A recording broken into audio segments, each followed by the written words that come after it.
My wife's vacation in Bali was a cheap party with the locals. And now that I am asking for an open marriage or a divorce, she is begging for forgiveness. We have had a marriage without intimacy for years, to the point that even I have lost my desire. For the last 10 years, except during the pandemic, my wife and the women in our friend group, most of whom are postmenopausal, have been going on a girls' trip to Bali for 1 week in August. Their motto is, "What happens in Bali, stays in Bali." It is their shared joke. Whenever we get together as couples and the topic of Bali comes up, the first time my wife went, she told me how they got scooter rides for a very low price to the beach and back.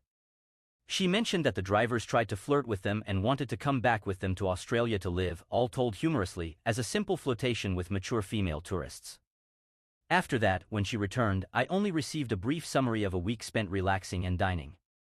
However, this year, I got a call from one of the other husbands who said his wife had accidentally dialed his number and was unaware that her phone was listening in on their conversation. He heard the women excitedly discussing something that he found shocking. He overheard them comparing experiences with men they had been involved with, and it seemed that these men were regulars each year. He suggested that all the women were involved. I took in what he told me, but then he asked me not to confront my wife yet, as he wanted to talk to the other husbands first to make a plan. My heart sank, but I also wondered if he had really heard everything clearly, especially if the women were talking as excitedly as he described. I thought there was a chance he had misinterpreted things. Every night, my wife would call me at 10 p.m. to check in and wish each other good night.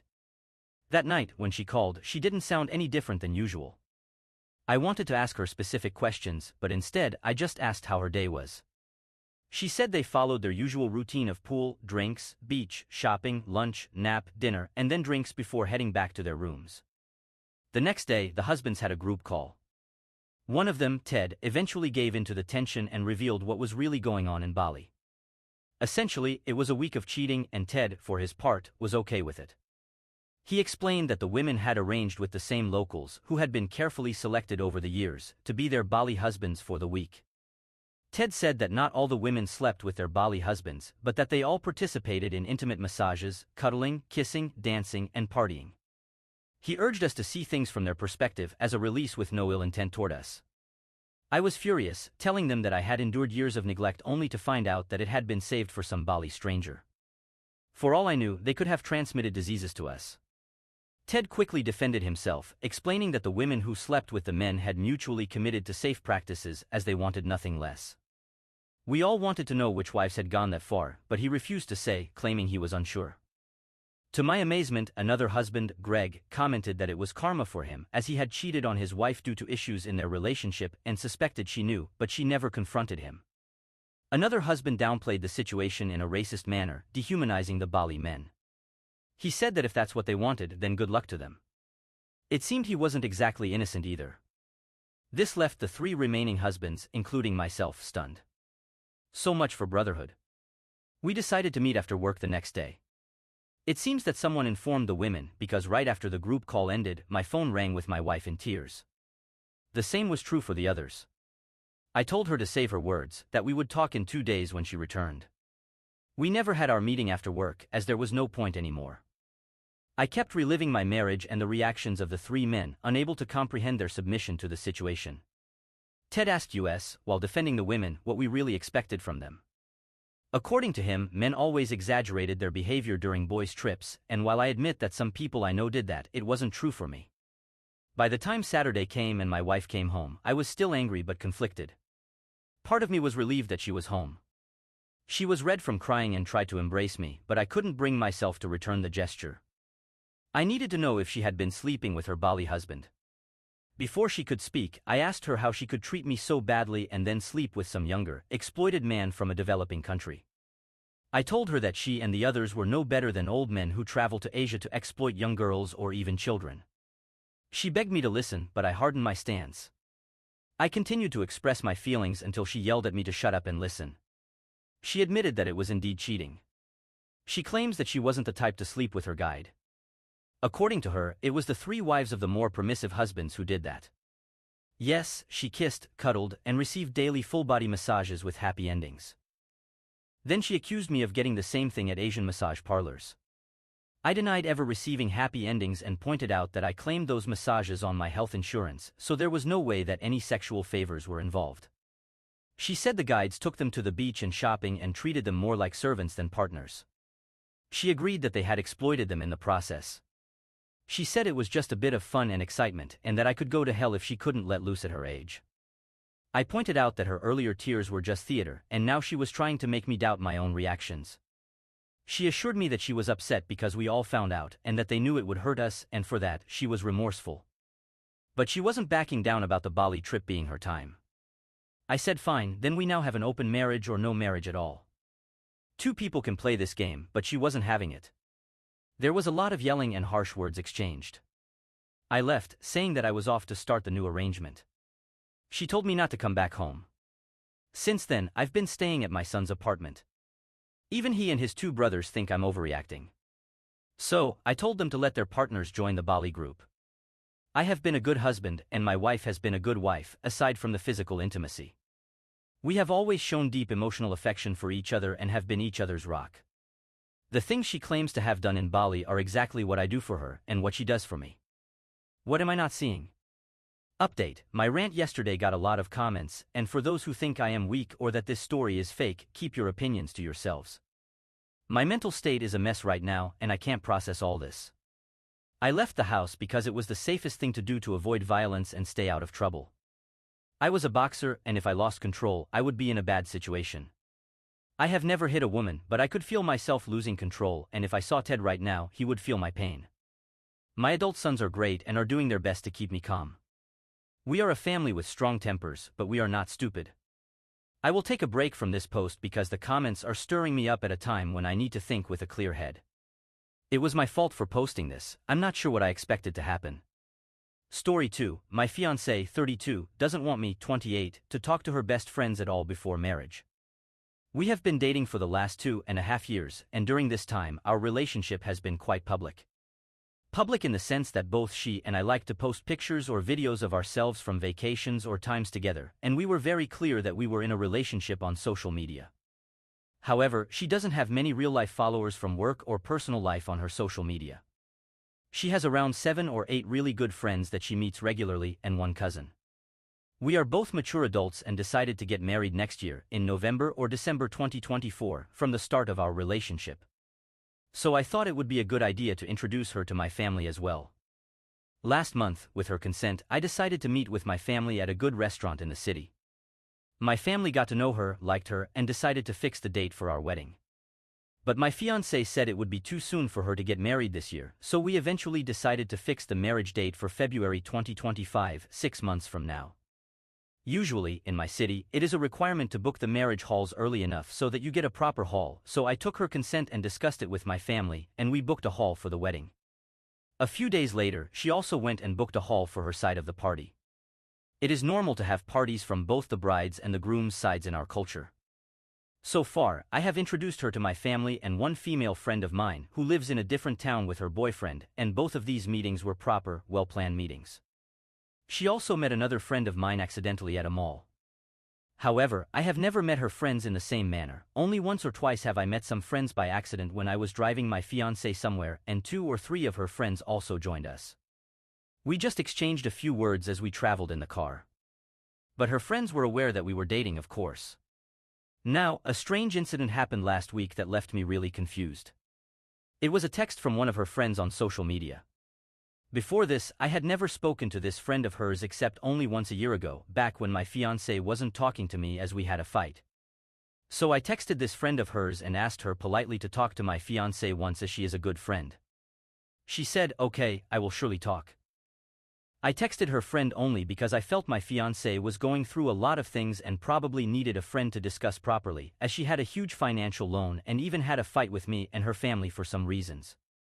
Shortly afterward, I got a call from my fiancée regarding me texting her friend on social media, and she asked me angrily to never talk to her again.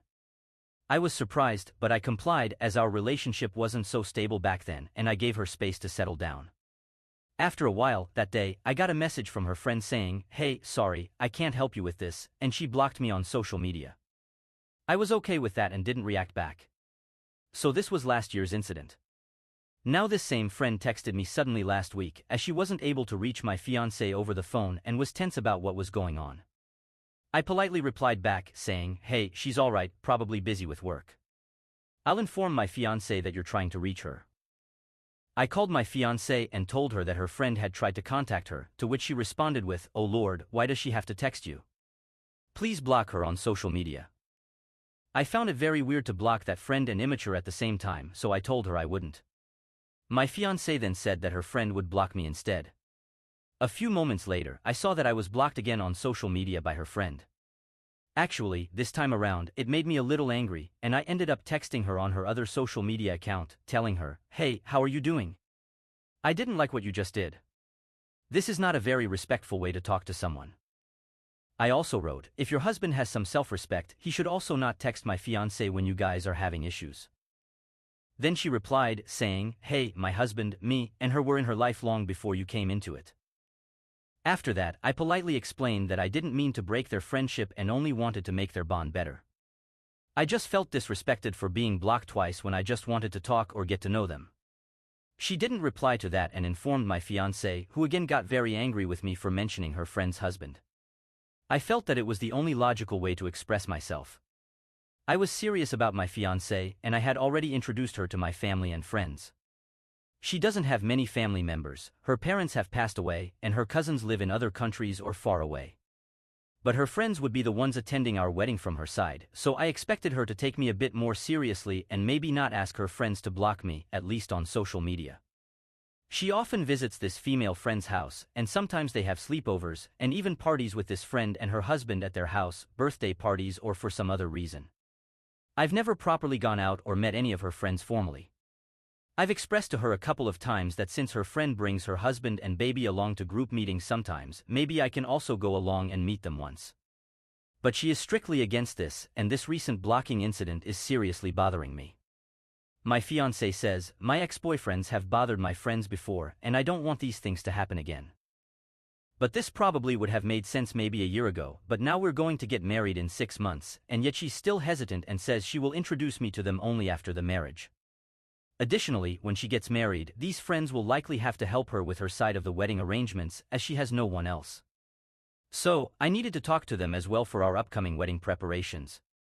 I haven't spoken to my fiancé in the last 2 days because of this, and she also says she's unsure about the marriage now after I expressed this desire to meet her friends. She says that I will be controlling in the future. I feel she will text or call me back soon. Am I asking for the right thing by requesting her to introduce me to her friends? What should I do? Summary: my fiancé doesn't want me to meet or interact with her friends, even on social media, but we've been dating for 2.5 years, and I introduced her to my family 2 months ago, as well as my friends.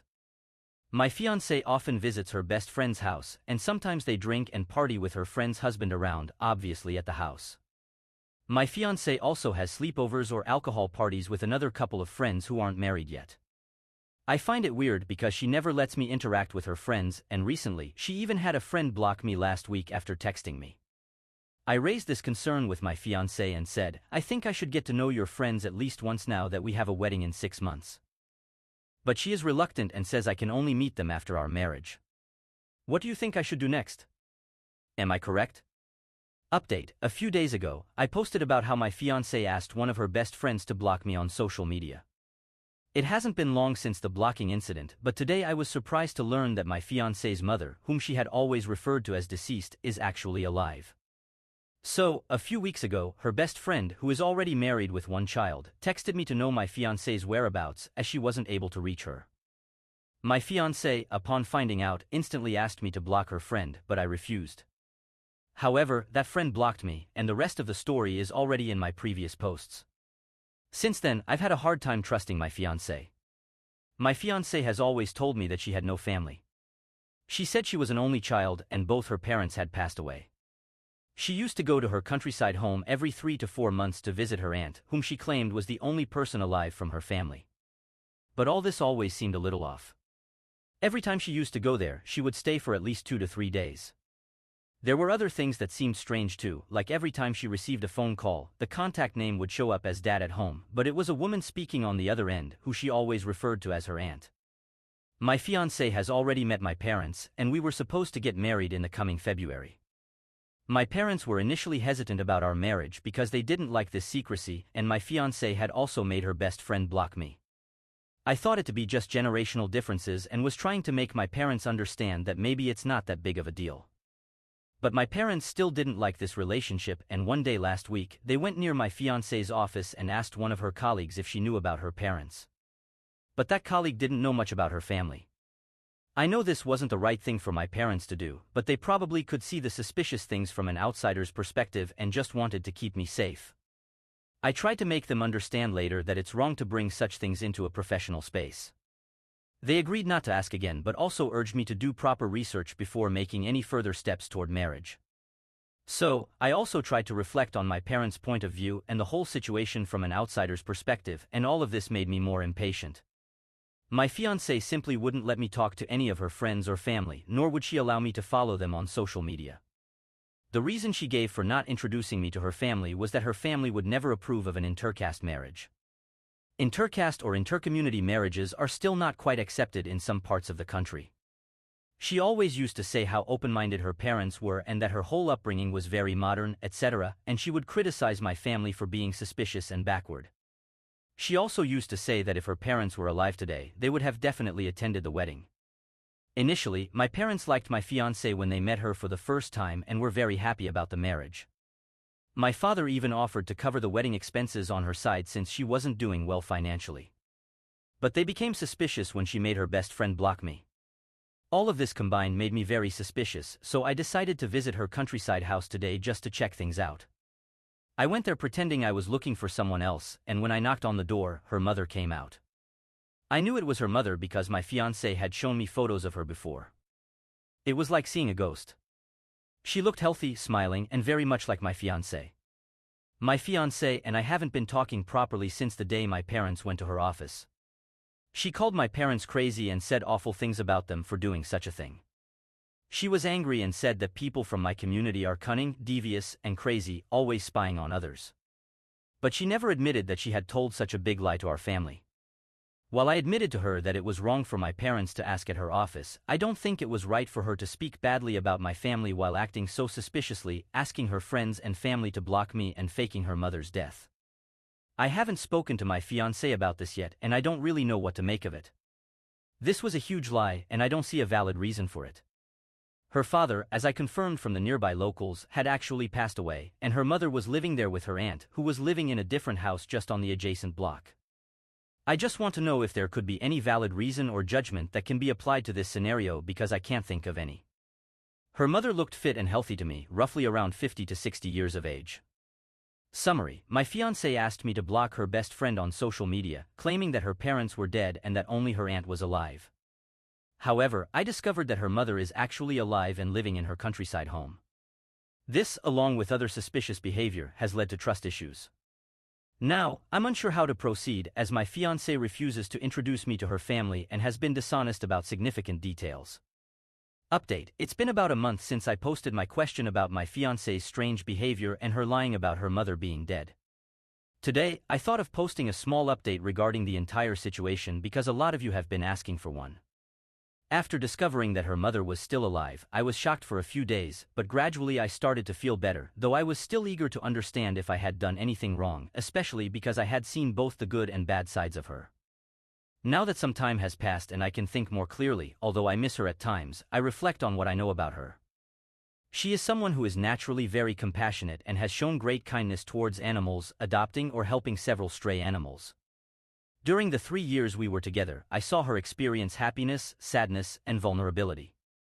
I saw her good sides, but she was also very harsh in her feelings toward my community, my language, my parents, and even me.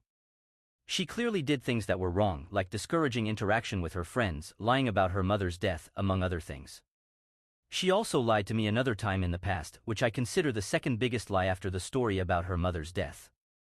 This happened one night when she arrived in my city a day earlier than planned from her village home. I found out because I had been calling her repeatedly. She said she wanted to surprise me, but we didn't end up meeting that day because she asked me not to come over, claiming she was tired and feeling unwell. Later that night, I called her multiple times, but she didn't pick up. The next morning, I went to her flat and discovered she wasn't there. A few hours later, she called me from a friend's phone and explained that she had gone to her friend's house because her friend's boyfriend had come to stay, and the watchman wouldn't allow another guy in the flat, so they pretended to be family relatives to cover it up. I forgave her for lying that time and chose to trust her again. In hindsight, it was another significant lie, the second biggest lie during our entire relationship, with the fake mother's death still being the first. About 7 or 8 days ago, I noticed her repeatedly posting social media updates about how badly I had treated her, how she was subjected to loneliness, and how I broke up with her. During that time, I attended a party with some guys and girls, and I saw her posting stories that directly defamed me, even though we had already broken up, and I had every right to socialize with whoever I wanted that day. I messaged her after seeing her posts, partly because I was angry about what she had posted, and partly because I wanted to know the real reason behind her lie about her mother's death. She responded with a long message, but to summarize, here are the reasons she gave. She said she lied about her mother being dead because her mother never got the respect she deserved in her past relationship.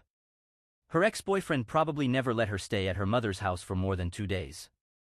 Her ex-boyfriend was roaming around the city with other girls and probably even cheated on her while her mother was in the hospital. She thought her mother would get proper respect if she lied about her death, just like her deceased father, who was treated with respect after his passing. According to her, none of the reasons she gave seemed serious enough for me to believe. I pointed out that about 90% of her reasons were related to her ex-boyfriend and asked her why she had to lie about her mother, especially since I had always been supportive regarding her family issues. I told her that her explanations didn't make any sense to me at all. Later, she told me I was wrong to say she has a narcissistic personality disorder. I had told her that once because she never feels sorry and uses manipulation to hide her own mistakes, and I had read online that these could be symptoms of narcissistic personality disorder, so I suggested she seek expert help for this. She said she had consulted a psychologist who diagnosed her with complex post-traumatic stress disorder, which can cause narcissistic traits at times. Even so, I don't see how that justifies creating such a complicated story about her mother to deceive both me and my parents, even going as far as giving a specific date for her mother's death anniversary. She was also upset with my parents because they found the whole situation suspicious and started asking questions. Although I feel bad for her and believe she may be dealing with some behavioral disorders, I also suspect there is a deeper, more complex secret, whether it's hers or her family's, that led to all these stories. In my last conversation with her, I made it clear that regardless of what she says, we are not in a position to restore the marriage. I don't want to hurt her by doubting her, nor do I want to hurt myself. Trust is something that cannot be rebuilt after everything that's happened. So, I asked her to just tell me the truth. However, nothing substantial came from her that I could consider. Summary: my fiancée hasn't been able to give a proper, valid reason for faking her mother's death for 3 years, and I have decided to move on with my life without her, as there's no way forward in this situation. Thank you so much for reading until the end. If you really like our stories, please don't forget to like, share, and subscribe. Have a great day.